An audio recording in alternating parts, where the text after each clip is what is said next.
अस्सलाम वालेकुम, बिस्मिल्लाहिर्रहमानिर्रहीम। टिशू रिपेयर हमने कराना था, उसमें कुछ मसला हो गया। अब देखते हैं क्या करना है उसका। कि भाई ये कट लग गया था, तो अब इसको जब रिपेयर कर रहे थे तो या तो इसकी हीलिंग जो हुई है ना, हीलिंग हो गई है पर उसमें डिफेक्ट आ गया है कोई कहीं पर। देख लेते हैं क्या होगा। पहली चीज़ है कि वूंड डिहीसेंस, कि भाई इसको बंद तो किया था लेकिन ये दोबारा खुल गया। कब होता है? एब्डोमेन की सर्जरीज़ में होगा। मतलब सेंस बनती है ना कि एब्डोमेन में हो सकता है, क्योंकि एब्डोमेन जगह ऐसी है, सर्जिकल इंसिजन ओपन कर सकता है इंटरनली भी एक्सटर्नली भी। और इसमें रिस्क फैक्टर क्या होते हैं कि भाई जो मोटा बंदा है, या मेल न्यूट्रिशन है, या किसी की इन्फेक्शन हो गई है, विटामिन सी की डेफिशिएंसी है, या वेस्कुलर इनसफिशिएंसी है, तो हो सकता है वूंड डिहीसेंस हो सकती है। प्रेसिपिटेटिंग फैक्टर्स क्या होंगे? भाई जब इंटर एब्डोमिनल प्रेशर ज़्यादा होगा, वॉमिटिंग या कफिंग होगी, तो उसकी वजह से वूंड डिहीसेंस हो सकती है। सेंस बनती है ना। दूसरी तरफ आते हैं, क्रॉनिक वूंड है, उसके अंदर वीनस अल्सर बन गए, या आर्टीरियल अल्सर बन गया, या फिर डायबिटिक, या फिर प्रेशर सोर बन गए। वीनस वाले अल्सर किस तरह से बनते हैं कि भाई वेरिकोज वीन या कंजेस्टिव हार्ट कार्डिक फेलियर था किसी बंदे को, और वहाँ पर फिर क्रॉनिक वीनस हाइपरटेंशन मौजूद होती है, जिसकी वजह से उस साइट पर हाइपोक्सिया होता है और अनकंट्रोल्ड इन्फ्लेमेशन होती जाती है, जिसकी वजह से हीलिंग का नॉर्मल प्रोसेस उस तरह से नहीं चल पाता जिस तरह से प्लान था। दूसरी चीज़ है आर्टीरियल वाले, उसमें क्या होता है कि भाई कोई पेरिफेरल आर्टरी थी, उसकी एथीरोस्क्लेरोसिस मौजूद है। तो क्या होगा? एथीरोस्क्लेरोसिस क्या कराती है? फर्दर इस्कीमिया होगा, एट्रोफी, नेक्रोसिस, अल्सर। डायबिटीज़ में लोअर लिम्ब जो एक्सट्रीमिटीज़ है, लोअर लिम्ब, वहाँ पर कोई और डिजीज़ जैसे secondary infection, vascular disease, neuropathy भी मौजूद थी, तो डायबिटिक अल्सर उसकी वजह से हो जाता है। डायबिटीज़ आपको प्री डिस्पोज कर देती है इसकी तरफ। चौथी चीज़ है प्रेशर सोर्स। प्रेशर सोर्स में क्या होता है कि कोई पेशेंट जो कि काफ़ी अरसे तक इमोबाइल रहा है, कोई फ्रैक्चर था या जो भी मसला था, चला फिरा नहीं है, तो उसकी वजह से टिश्यू का कंप्रेशन हो जाता है अगेंस्ट द बोन, और मैकेनिकल जो प्रेशर होता है लोकली जो इंसर्ट हो रहा होता है, इसकी वजह से स्कीमिया हो जाता है, और हाइपोक्सिया और अल्सर, नेक्रोसिस, सेम स्टोरी है। ये मैंने आपको बताया कि किस तरह से हीलिंग के अंदर डिफेक्ट होता है, ठीक है। अब मैं बात इस तरफ आ रही हूँ कि भाई जो सेल आए थे ना वहाँ पर प्रोलिफरेट करने के, भाई ये कट लग गया था, इतना बड़ा सा कट था, इसके दरमियान सेल आए कि हम प्रोलिफरेट करके ये गैप भर देंगे।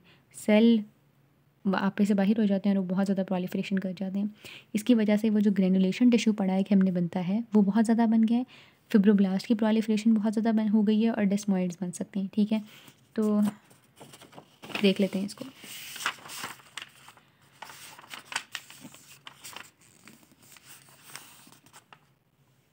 समझ नहीं आ रही मैं क्या करूँ।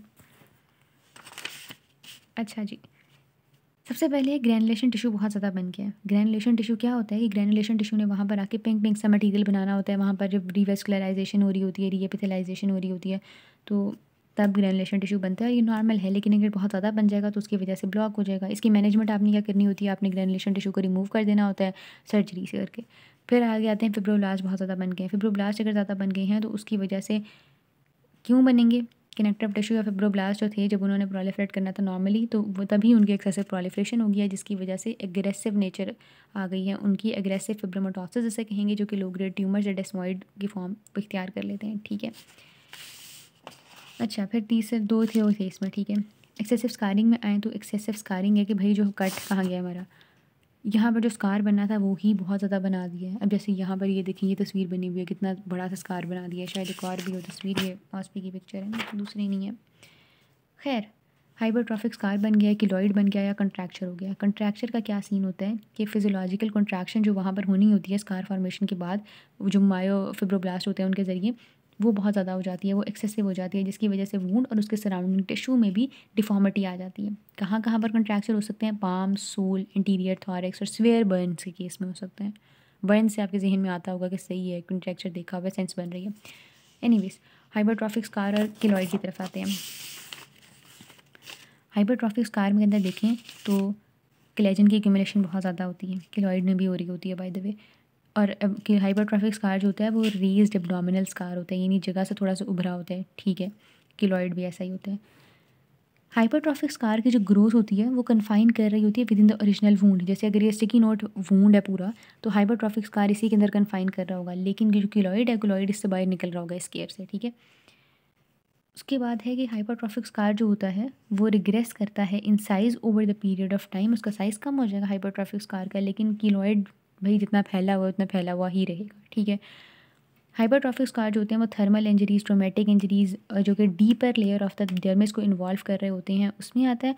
और इधर आए तो इंडिविजुअल वेरी करता है। डिफरेंट प्री डिस्पोजिशंस होती हैं लोगों की उसकी तरफ, पर ईयर लोब में कॉमनेस्ट कीलॉइड्स पाए जाते हैं।